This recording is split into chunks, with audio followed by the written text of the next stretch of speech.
open borders, shameful abandonment, disregard for human life, the prospect of more mandates and lockdowns, and the list goes on. Now more than ever, we need to stick together. Voting alone is not enough.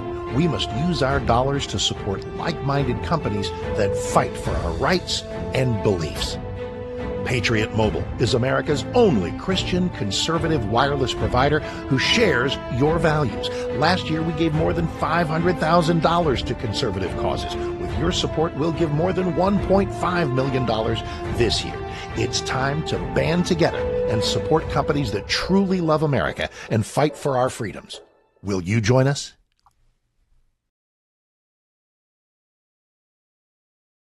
Tom Fallbush, Bob Scott, and Jim Waters. All right, welcome to Kentucky. I guess welcome back. If you watch every day, it's welcome back. Well, welcome to the show today. I'm your host today, Tom Fallbush.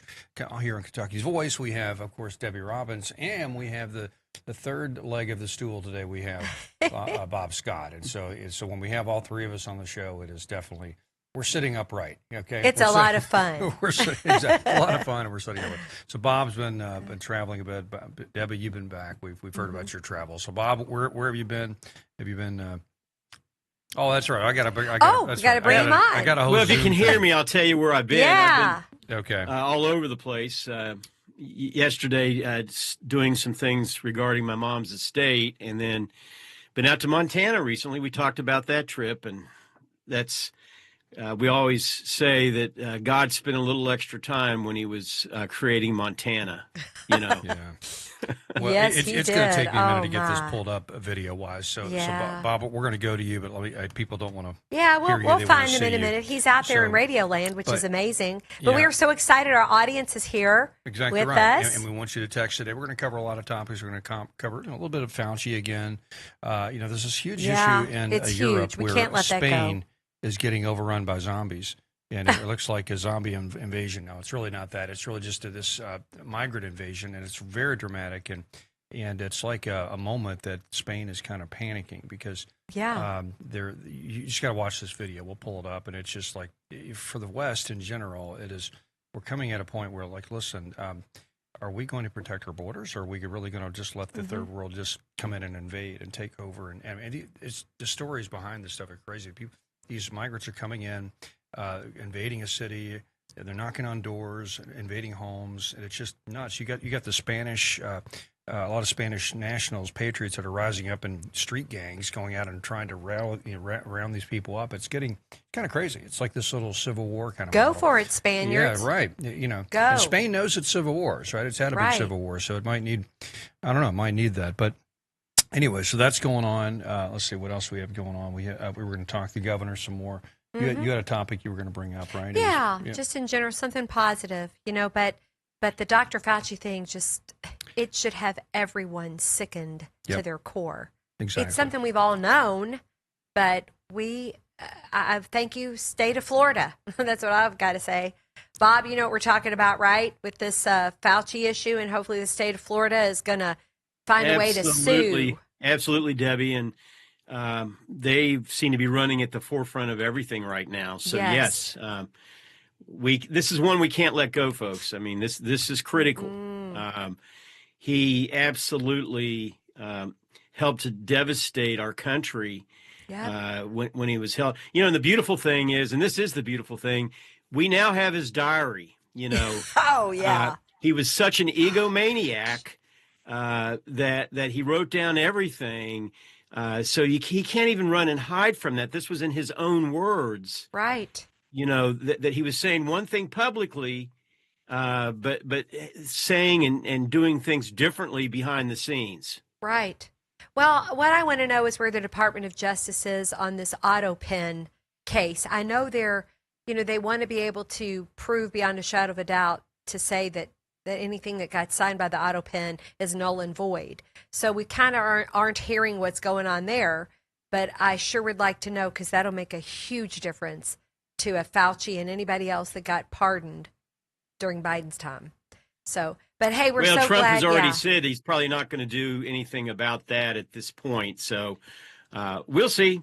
I mean, Right. but I'm not holding my breath on that one. I know. And like, hey, it's Friday, everybody. What's on your mind? 502-571-0970. 502-571-0970. Text us, Bob, Tom, and I. We would love to hear from you and see what's going on in your mind. Right?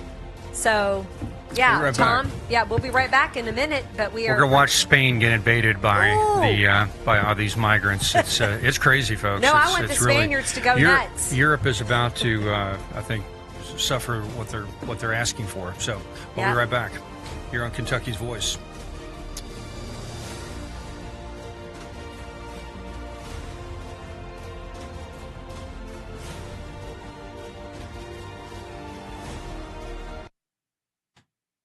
I just And can't. Daniel, I think you're.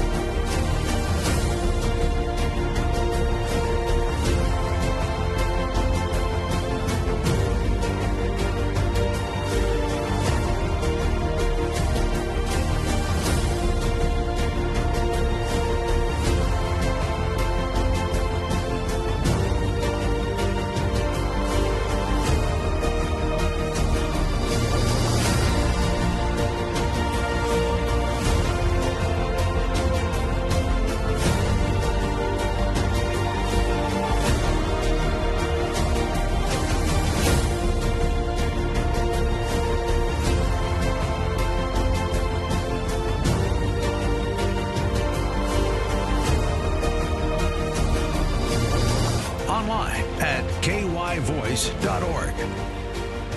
All right, welcome back to Kentucky's Voice, and we're still working through some technical difficulties and trying to get Bob Scott up here on the Zoom.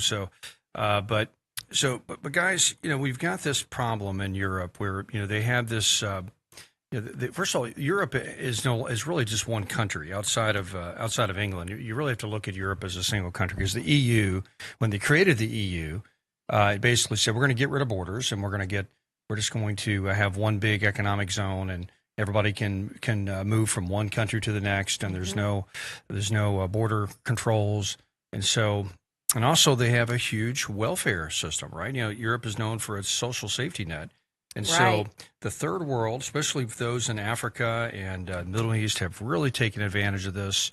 And they said, hey, all we got to do is just get to Europe, just somehow get there, and they're going to give us this lavish welfare. They're going to give us checks to live. They're going to give us apartments. They're going to give us free food. And since they're so racked with all this guilt, all this post-colonial guilt, we're going to be treated with a certain amount of privilege, and people are going to give us all this deference.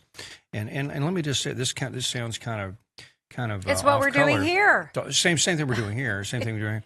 Except, and the sad thing, Tom, is the people don't know that. The people, the tax-paying, hardworking people, aren't aware of what's going on. That's exactly right. And so, and on top of that, this may sound kind of off color, but there really is this mythology within the, especially male third world migrants in the Middle East and Africa. If we can just get to Europe, it's where all the pretty girls are, and that's real. And it's really, and this kind of sounds silly, but it really is a motivating factor for a lot of these young men. If you look at the social media that kind of encourages migration into Europe, it's usually showing all these pretty young women, and say, hey, come to Germany, and you can meet all these blonde girls, and it's just awkward. It's just weird and awkward. But so the Europeans are starting to now face this problem of, okay, we got all these young men, no women, no children, young men that are coming into Europe,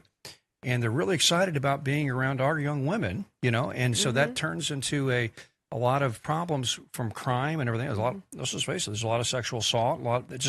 You've heard about it on the news. Like, it's just. I mean, look at England, the rape gang scandal thing. So that goes on. And then, of course, the fact that they come from an Islamic culture which doesn't want to, assimilate into European culture. It's just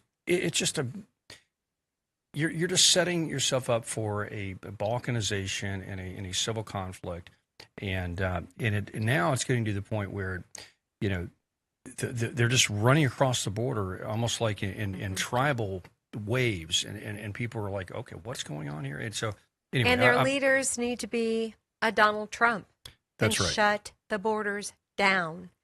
It's crazy to me. Yeah. And, just seeing it happening in our own country, also the different cities in Minneapolis. I have a sister who lives up in Duluth, Minnesota. She said you would not, from the time, she's been there over 40 years. She said, I've seen it just turn into the most ridiculous, horrifying, scary, unsafe place. And Minnesota used to be so beautiful, and the wonderful people that came from Europe way back then. Yeah. And and sadly it is a lot of the Islamic culture, and I know people get upset when we say that. We all want to be so politically correct and so nice. But it's very scary, and we need to pay attention here in our own country and demand that laws get passed from the local, the state, and the national level. And Bob, we talk about that all the time, you and I, that Sharia law. Bob can't. Okay, so anyway, but the Sharia law that we want our state legislature to take up, just very simple things that need to happen. But on a local level, I want to encourage our citizens out there, just, when you're Googling around and you're zooming in on your phone or whatever you're doing, start local.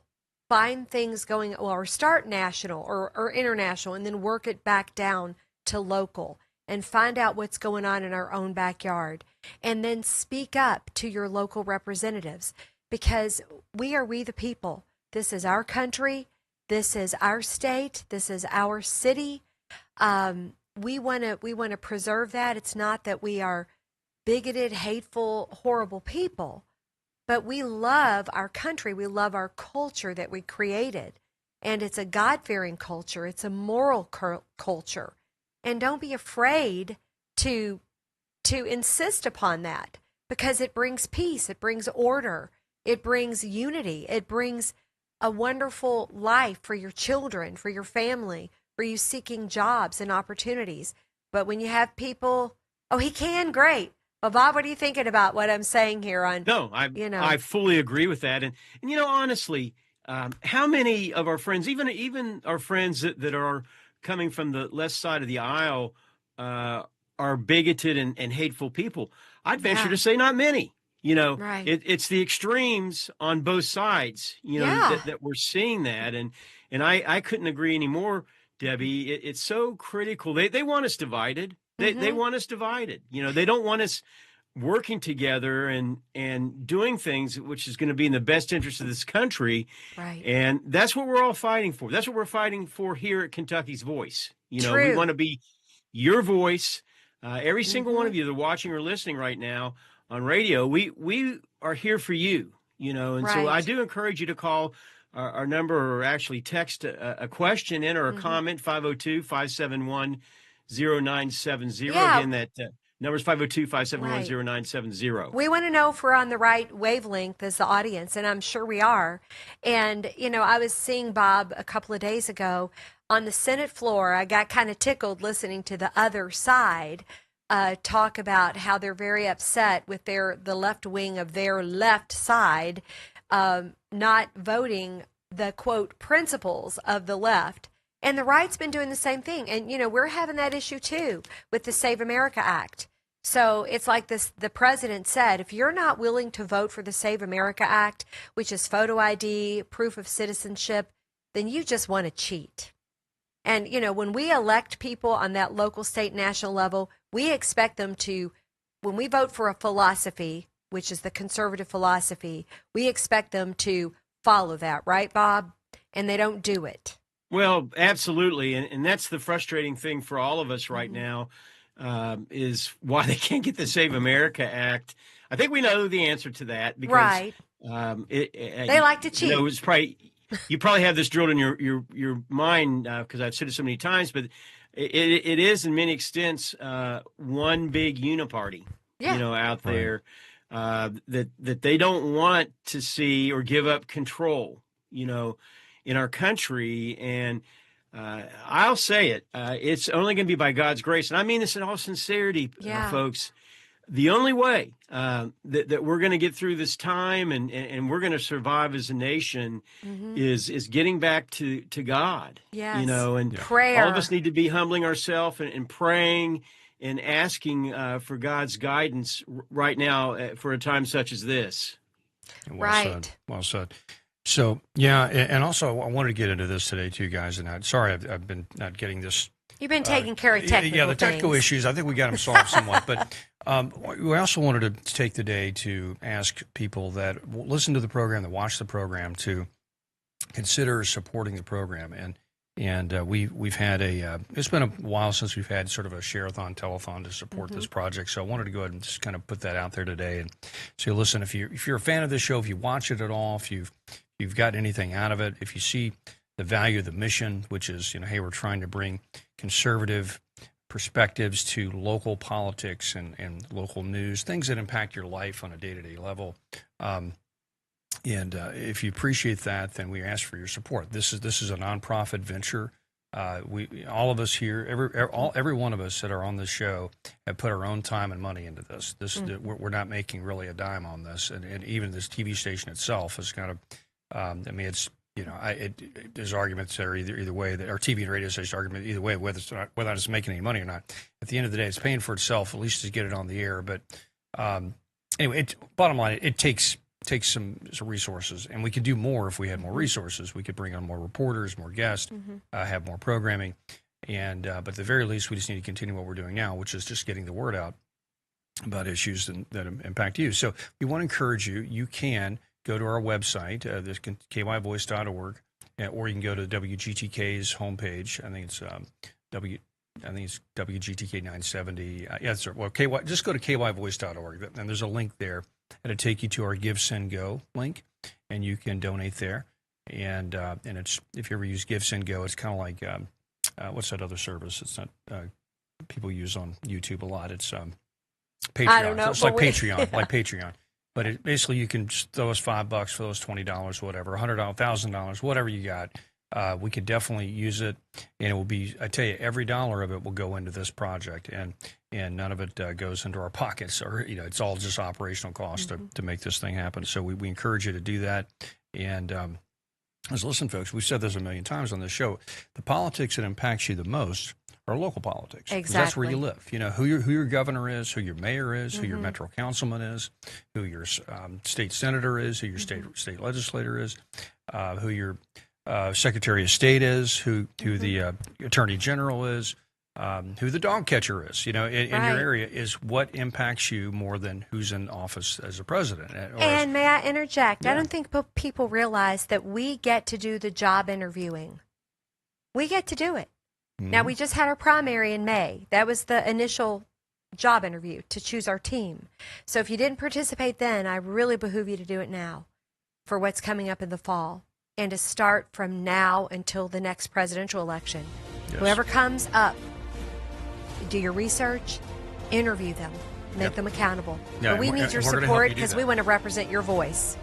That's right, and we're going to help you do that on the show. So we encourage you to go to our website, kyvoice.org, click on the Give, Send, Go link, and I think it's a Donate Now link or something like that. You'll figure it out. If you're halfway savvy on the internet, you'll figure out how to go. So, but we definitely need your help, and appreciate it. We'll be right back. We're going to get some of this video up of Spain.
Now, back to Kentucky's Voice Radio, online at kyvoice.org. Border police there, video.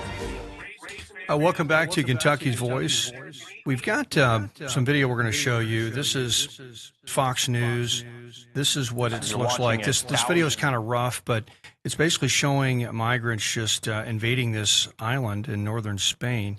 It's a tourist area, and it's just like this huge invasion. I mean, it's like these boats are showing up, and they're just literally coming in like a are we putting this up on the screen, Mr. Producer? I don't know if you can or not, but it looks like you're not. So I'm going to swing away from it. There we go. Okay. Yeah, it just looks like just like the Vandals sacking Rome or something. It's like, come on, let's go.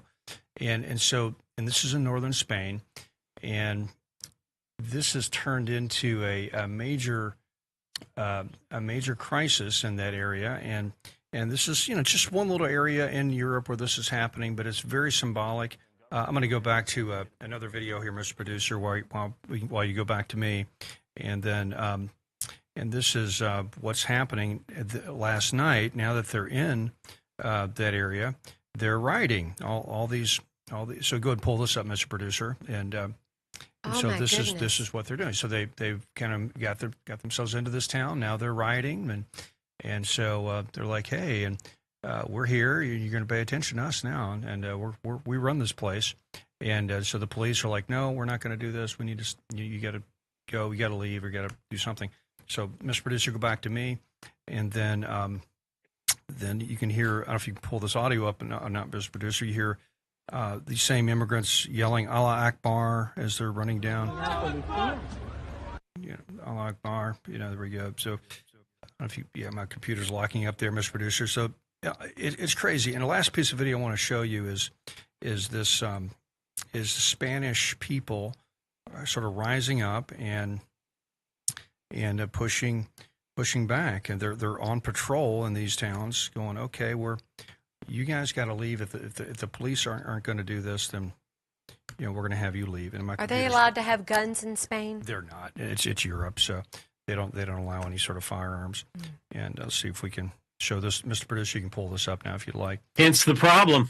Yeah. There we go. A little bit of a lag here on my computer. I think because we're zooming with Bob, and so anyway, when this plays, we'll play. But anyway, so the Spanish patriots are rising up, and with their mob, their gang, and they're saying, hey, we're going to go push these guys out. So you're actually having like street battles. Here we go. This video's starting to play now. Oh wow, Mr. Producer, if you can pull that.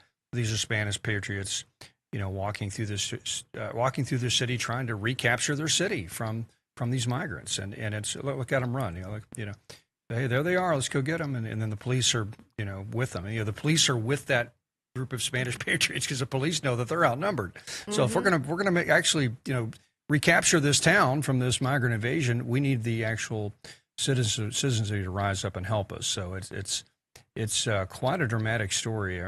Just one little microcosm, one little story. And this has just been happening in the last 2 or 3 days? This is the past 24 hours. This is the past 24 hours here in Spain. Goodness. So it's getting a lot of buzz online because it's so dramatic. The footage is so dramatic. And you see these Spanish patriots walking with their flags saying, this is Spain. This isn't North Africa. You go back. And it's pretty interesting stuff. So anyway, my guys, fear is that, we've had people already cross our borders. And they're hiding out. And I'm just wondering, Bob, when are they going to pop out of their hiding places? You've talked about that several times. Yeah. No, they're here. I mean, that's a fact. Just about everybody that's in the know admits that. We've had enough experts. I've had enough experts on various shows that I've done that's clearly said that and demonstrated that. Now, you're right. When are they going to act? I don't know. I wish I had an easy answer for that, other than the fact we know they're here. By most estimates, at least 18,000. Goodness. Military age men from I would call combative countries that are not our friends. Yeah. From the Middle East and China. Yeah. In particular. And by the way, folks, if there's some of you out there still thinking that China is a friend to the United States of America, let me set you straight. They're not. They're an enemy combatant. Their goal has been and always will be to bring down America.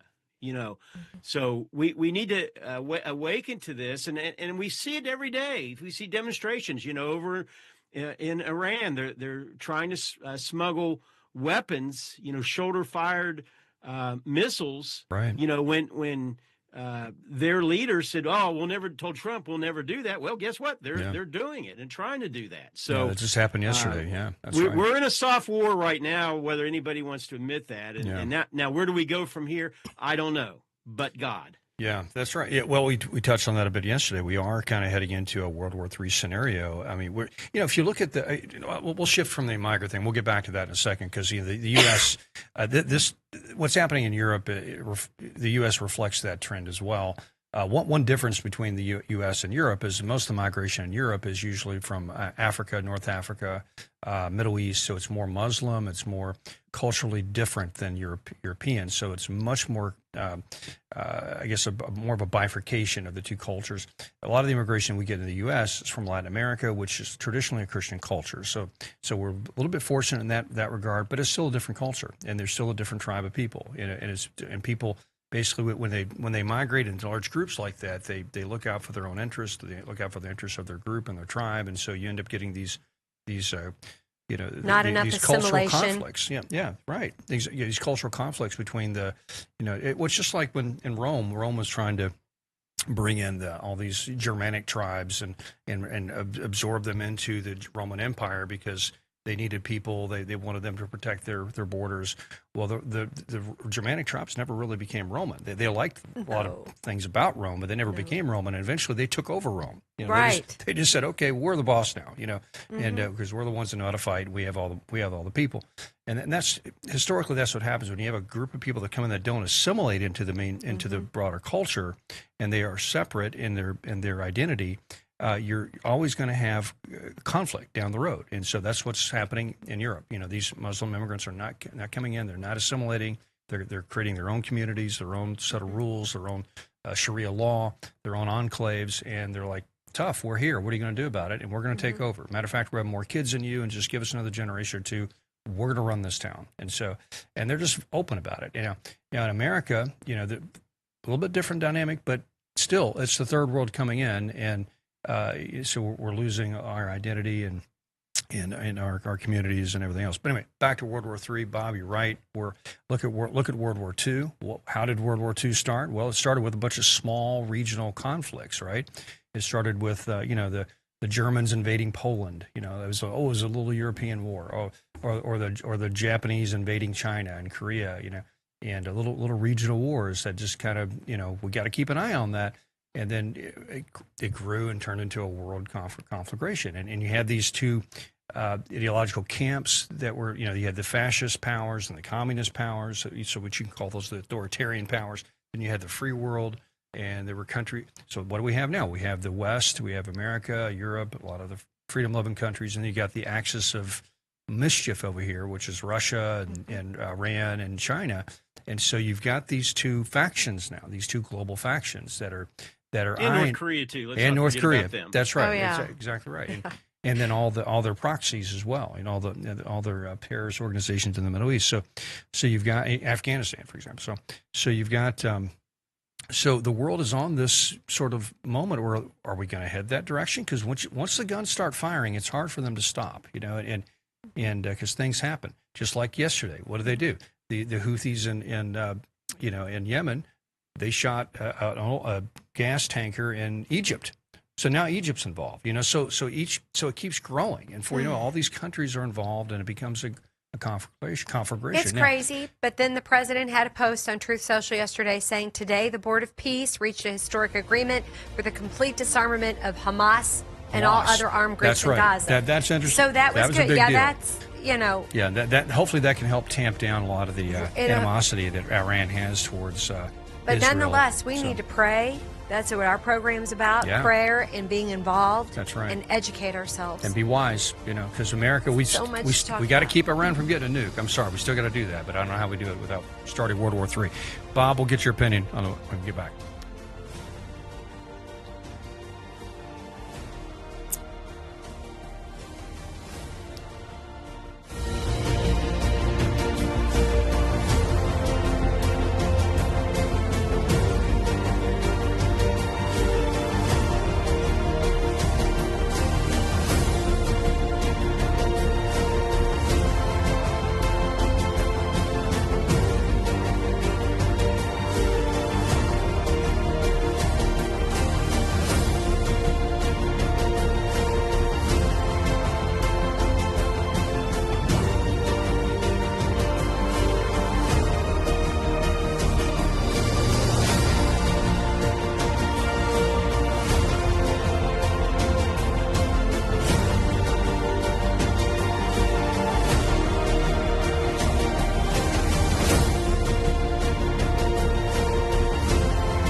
Welcome back to Kentucky's Voice. We're talking World War III and immigration and all the things that keep us up at night.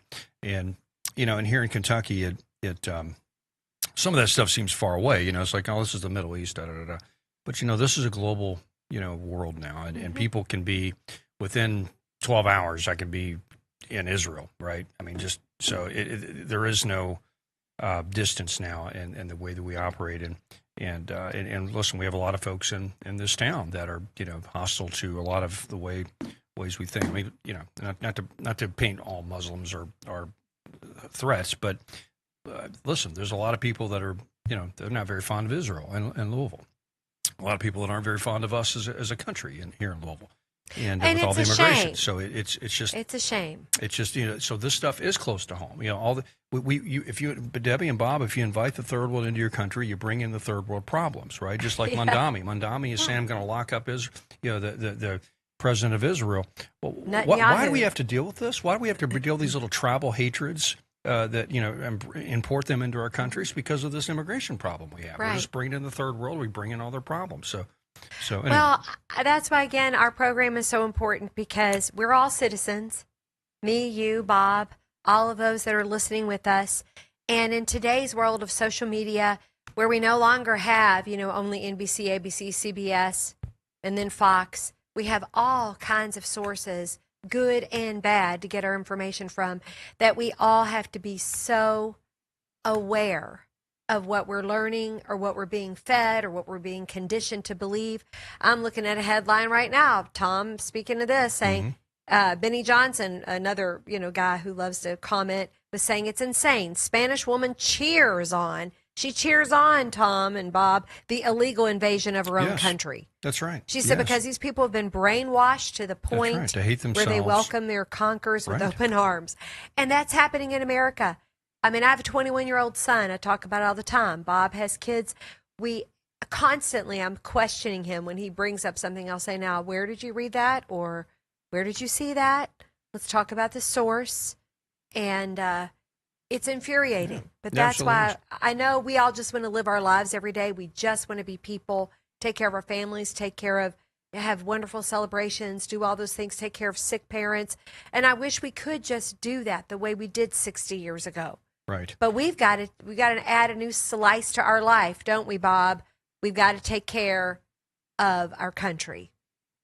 Yeah, and you're right, Debbie, and well said, because, again, right now we find ourselves, I've been around for 6 decades, and I can tell you this is about as bad as I've seen it, with regard, and I'm talking about the world situation. Yeah. And it's a double-edged sword with regard to media, because I'll say this, the traditional media, as you talked about, ABC, CBS, NBC, you can even throw CNN in that, they're dead. I mean, they really are nothing but globalist mouthpieces that spout one agenda.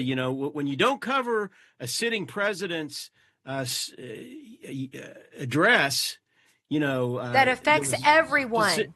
Yes. Hello. Hello. I mean, that's all you need to see. I mean, whether you like Trump or not, that's scary. And, when they say, we'll let you know if he says something that you need to hear. Oh, goodness. Come on. Yeah. That's nuts. That should never, ever, ever happen in this country. And I'm still waiting for the FCC to why isn't that happening? With regard to that. Pull those licenses. That's ridiculous. Yeah, they should absolutely pull their license tomorrow. I mean, that's just it's a violation of the public trust to sit there and filter out the president giving an address to the nation. That is just, I think that's it. Do they get public funds, Tom? You're an NRB. You're all this stuff. Yeah. Do they get public funds?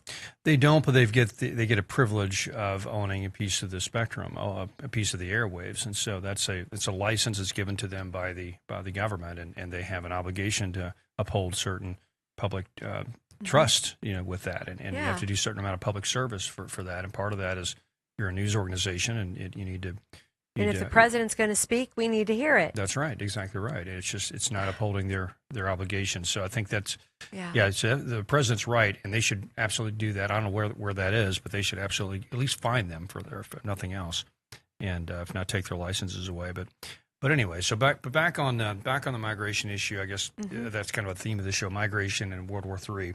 So. I don't want either one of them. Yeah, exactly. I just we've got a moment right now, folks. So we do need to pray. And and here's the thing. I'm supportive of Trump. A lot of conservatives on the right are saying that hey, Trump shouldn't have started this war. He basically campaigned on no more war, and we're going to be isolationist. And I didn't necessarily hear that from Trump. I think he was criticizing the excesses of being too neocon and too aggressive with the military, but he didn't say he's never going to use it, right?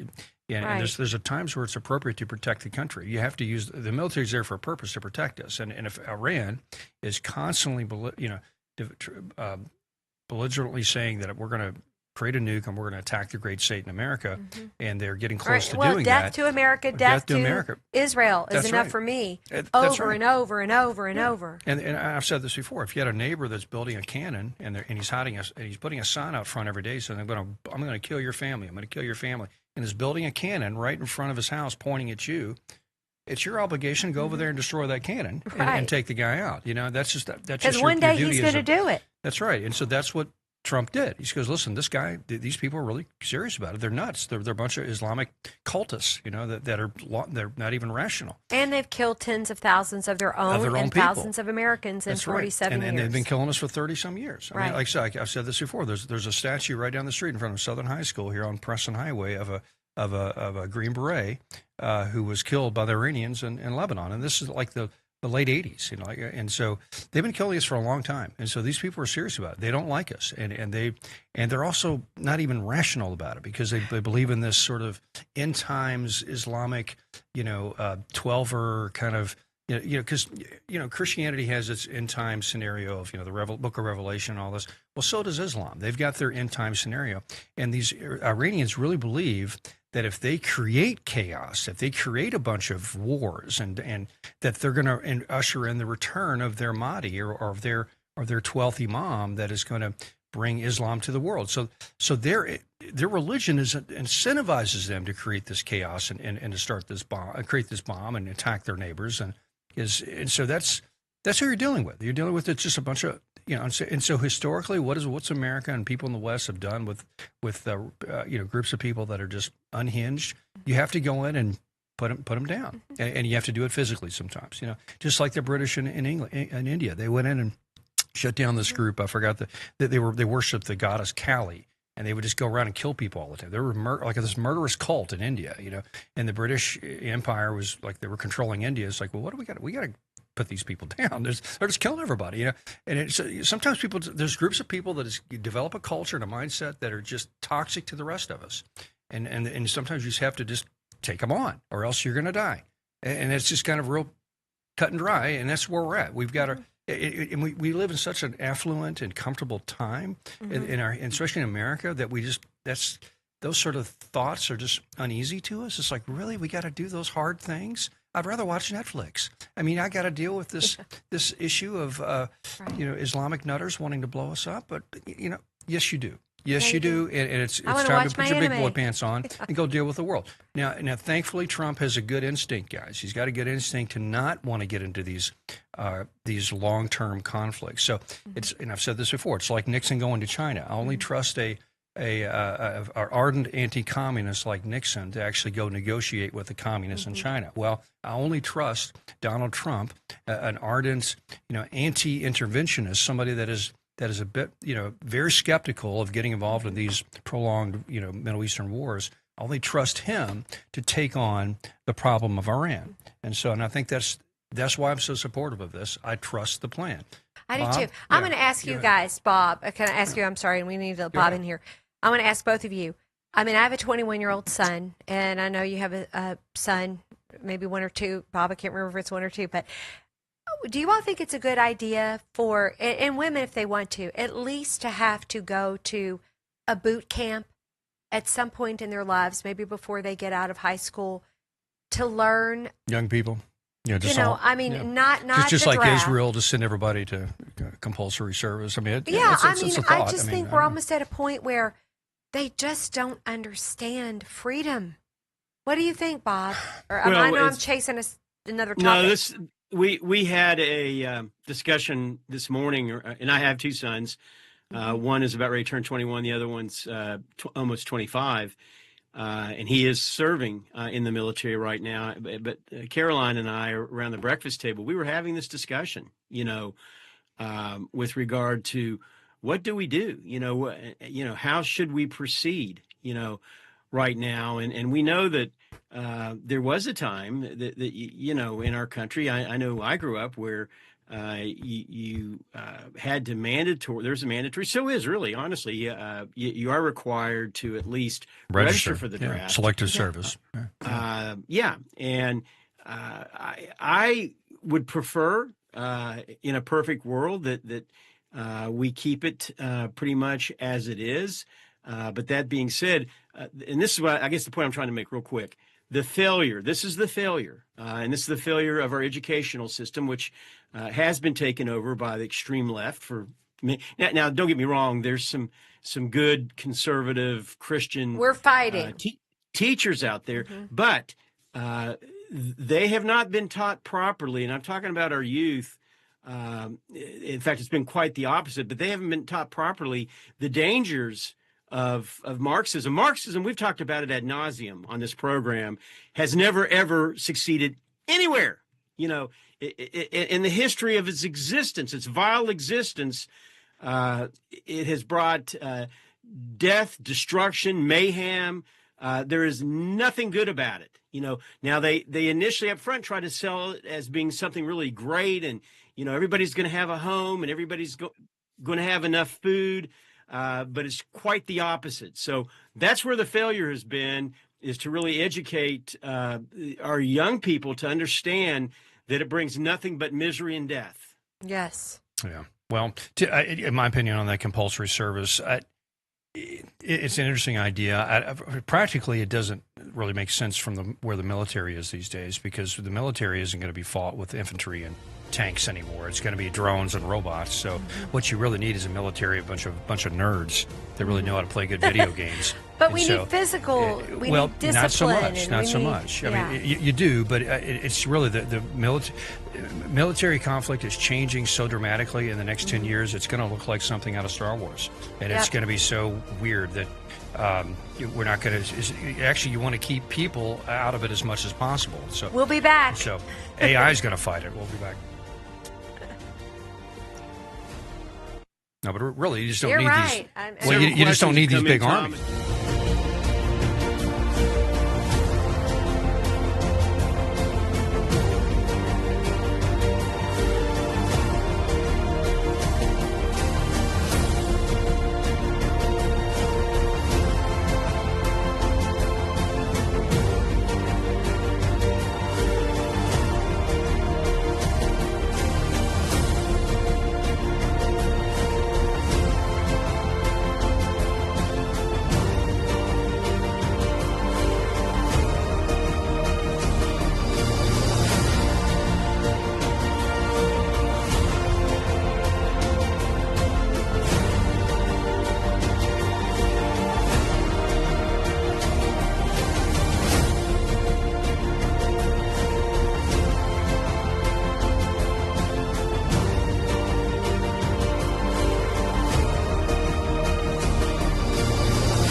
and welcome back to Kentucky's Voice. Love to hear your thoughts on this stuff. We've been riffing on the World War III and the possibility of that happening, and the Iran war, and just how it impacts politics and our lives, and of course immigration is tied into that as well. Because listen, our adversaries use that against us. They're all about undermining the strength of this country, and so if they can create a lot of social tensions with hostile colonial immigration. Well, they use our laws. They've said Yeah. it. I mean, this is right. not something that's unknown. They use our laws and our kindness and our fairness That's as a right. nation against us. 100%. To undermine us. That's 100% spot on, Tom. Yeah, exactly right. We do have some quotes that have come in today, or some text, so we want to read some of this.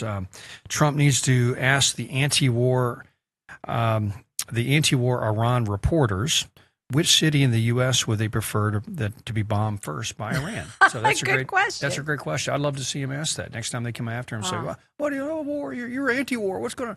Well, which city would you like to see blown up by these Iranians? Because they have a nuke now, and they want to blow your city up. That's really good.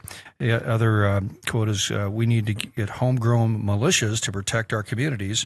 Our police are hamstrung by the Democratic mayor, Well, I see those images of the Spanish people rising up and taking their city back. Is that coming to America? Is that coming to Louisville? Yes. Is that it's coming, everywhere. I think it's in Kentucky, we've got a lot of little militia groups out there. Yeah. I don't want them to be crazy. I just want them to be great patriots. Well, let me be the devil's advocate here, because Okay. I'm gonna be a left winger real quick. Okay. We lived through that in the 1970s. In the 1970s, we had the Ku Klux Klan running down the Preston Highway, the anti-busing crowd. You also had the Black You're just part of those Panthers, racist, True. going on nativist at that white people. particular time frame. So Yeah. there were extremes on both sides. That's right. Yeah. That's right. That were happening, and yeah, I mean, God forbid that we have to get to a point where we're relying on, homegrown militia, but the way things are hitting, and again, my deeper concern, we touched upon this earlier, is we know that the technology has changed. We were talking about the movie The Terminator. Right. If you want to get a pretty good idea of Yeah, where where we're warfare's hitting, going. just Yeah, go watch right. that movie. Yeah, exactly right. And it'll give you a really good idea of where we're going, and we need to be aware. Not just where we're going, where we are, where we are yeah. right the now. technology, Yeah. the Russians and the Ukrainians, that war has really shown the effectiveness of drones and right. the fear that they are able to initiate into the troops on both sides. That's right. Because it's very, very difficult to defend yourself against a drone that's armed with a little missile or guns or whatever. Right. Very difficult, if not impossible. Right. Yeah. It's I like- do want to give a shout out to Kash Patel, our FBI director. He's been, they're trying to go after him and give him a lot of bad press, which is not true. But like yesterday, just 13 hours ago, he said this. He said, we are attacking criminals everywhere. When you have 1.1 million fewer violent incidents in 1 year, it's because this FBI arrested twice as many violent offenders around the world in that same time period. It's not an accident. It's President Trump's leadership within law enforcement. I agree. I'm going to keep trusting the plan. I'm trusting that I like President Trump was a civilian many decades before he And was I want a to make this president. point too, yes, and amen to that, but it's very important, I said it earlier, for a time such as this, that we put God first and really Yes. look at him. But we then, are going to need to rely on our friends and neighbors. Yes. And we all need to join hands and stand together, and again, it doesn't matter if you're a Democrat or Republican. I think we're all in favor of saving our country. Yeah. At least the sane ones of us are. My Right. neighbor, one of my neighbors, is a very strong Democrat, but you know what? He flies his flag in front of his house. Right. And I know he would have my back and I would have his back, if things went to hell in a handbasket, which we're not that far away from that. I Bob, I know. want to The only echo thing- that, oh, I'm because sorry. here's the Go problem ahead. we have as conservatives. We are such rugged individualists, and we do kind of live a very, I don't know, self-sufficient life, that sometimes we we don't think about the community that we need to kind of build in order to protect what we have. Because the left, they're all about organizing. They're all about organizing and making a fuss about an issue and trying to take things down. Barack Obama, famously a community organizer, that was his job description.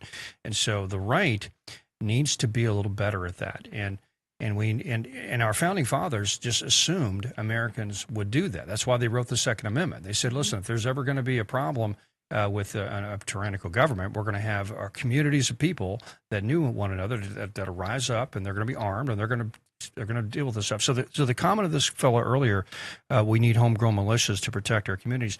That's a good instinct, because that's the American instinct. We generally take care of our problems as a community, yes. and everybody, we look at one another and go, we all agree on this. We're going to do this, right. and we should try to do it legally, right? Let's try to get the sheriff to do it for us, or get the government to do it for us. But if there's a point when those systems become too corrupt or ineffective, where people will take issues in their own hands, that can go very wrong. You can get, such as lynching. We had lynching problems back in that was wrong. But sometimes, a good old beat down in the street is probably not a bad thing for a bad movement that's trying to take advantage of your community. If there is, in fact, 18,000 plus enemy combatants in our nation right now, collaborating, preparing to assault or attack, and they'll go after our first responders first. Absolutely. And those in authority. And I've heard it from many sources that is a part of their plan. Is to even disguise themselves as first responders and go in and take out first responders, because they want to create chaos, and they feel within chaos, then they can end up controlling. Right. So yeah. We'll get to that. Which, Bob, keep going. Sorry, go ahead, Debbie. Make a comment, and I've got a comment as well. Yeah, go ahead. No, and the Bible says we're to be wise as serpents, yet gentle as doves. Exactly. And so a great deal of the serpent wisdom is needed right now. Yes. We hold it. Yes. We're to hold a Bible in one hand and a gun in the other. And also your neighbor as well. And we will make Barack Obama's thing come true about our Bibles and guns. Yeah, Barack, it's okay. That's right. But but what I want to say too to everybody out there, don't be fooled by the little minuscule amount of DSA, the socialists that have won their primaries in very blue cities. Don't listen to that noise. Look instead at all of the MAGA Republicans that have won primaries, true conservatives that have even knocked out Cornyn and some others that need to go. Thune's another one, but we can't do anything for 2 years with him, because you've got to go and vote this fall. You've got to vote. And that means here in Louisville, for our Metro Council, we had Don Fitzpatrick on yesterday. Look it up on YouTube. We've got, oh my goodness, District 17, District 7, and District 21 are the three that we're trying to get out of Democrat control. The others, we are trying to defend them. So if you're in District 7, 17, or 21, please vote. You don't know. It's not going to say R by the name. So that means Kat Timmerman, Nancy Lynn Walters, Lonnie Joseph. I'm going to say them again. Kat Timmerman, Nancy Lynn Walters, Lonnie Joseph. And you want to make sure Kevin Kramer stays in 11, Dan Syme in 13, Anthony Piagentini. There is another Republican running too. They're both great, but Anthony's there now, and he's doing a great job. District 19, District 19, Alex is his opponent. And then I can't see the last one. What is it, Tom? Jeff who? Jeff Hudson. Thank you. He's an incumbent. And that's District 23. Yeah, Mr. Producer, next week if we can put what areas of town those districts are, I'd like to have that underneath there, because people don't know what District 17 is. I think that's like Middletown. Or something I like do that. know Lonnie Joseph is like the airport area. North of the airport. Lancey Lynn is Anchorage, and I think the other lady's like St. Matthews area. That's right. So we need to take those away from Democrats. Yeah, we got a chance. And, we don't need to bring out the militias yet in Louisville. We could actually have a conservative Metro Council if you take that energy that you would bring to your militia and actually show up to some events and show up to vote. There's two layers of this, and I want to emphasize this, Bob, because I'm glad you brought this up earlier. The right needs to organize. They need to do it on multiple levels. So you need to have a group of people in your life that share your values, that you can really rely on when when it's STHF, the situation, right? When everything falls apart, right? And that's you need like a preparedness group. As that could be a group of your church or just family members or whatever. You need that to kind of fall back on and think in case things really go crazy. Because you have kind of an economy that is like a what do they call it? Just on time economy, where things, the supply chains can break down in 2 seconds, get an EMP or get some sort of natural disaster or whatever. You need to have a support network around you. And the people that have that are going to survive in this sort of a post-apocalyptic world. The people that are all these individualists going in the woods, they're just a loot drop. They're going to get taken out. You got to have a community around you to support and defend yourself. That's kind of the worst case end times kind of scenario stuff. But between that level and where we're at now, you need to be at least take some of that energy and get involved in some sort of initiative. At the very least, vote.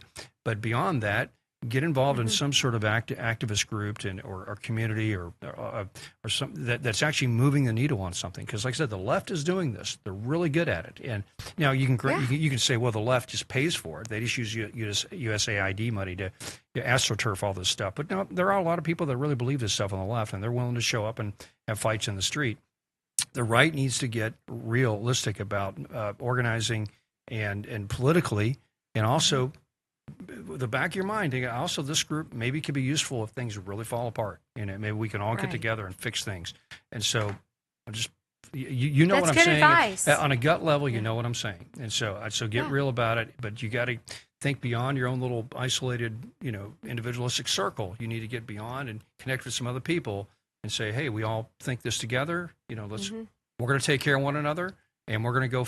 First of all, get the Metro Council flipped in Louisville. That'd be wonderful. Yes. And then, but if we and get then overrun by a bunch of with immigrants, we're going to get a militia in the street. Yes. So there we go. But we've got to vote. You've got to vote. That's right.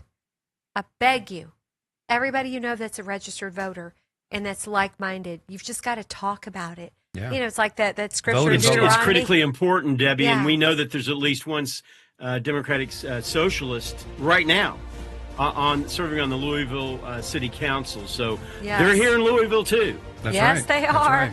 So good stuff. Yeah. We have some more texts coming in. When your neighbor votes politicians to support the Democrat platform, they won't have your back. There you go, Bob. there you Your go. neighbor is not going to have your back because he votes Democrat. So go to the other side, talk to the other neighbor. Okay. Hey, thanks for watching. Have a great weekend, and we really need your support here at Kentucky's Voice. Go to our website, donate. We really could use it. Thank you.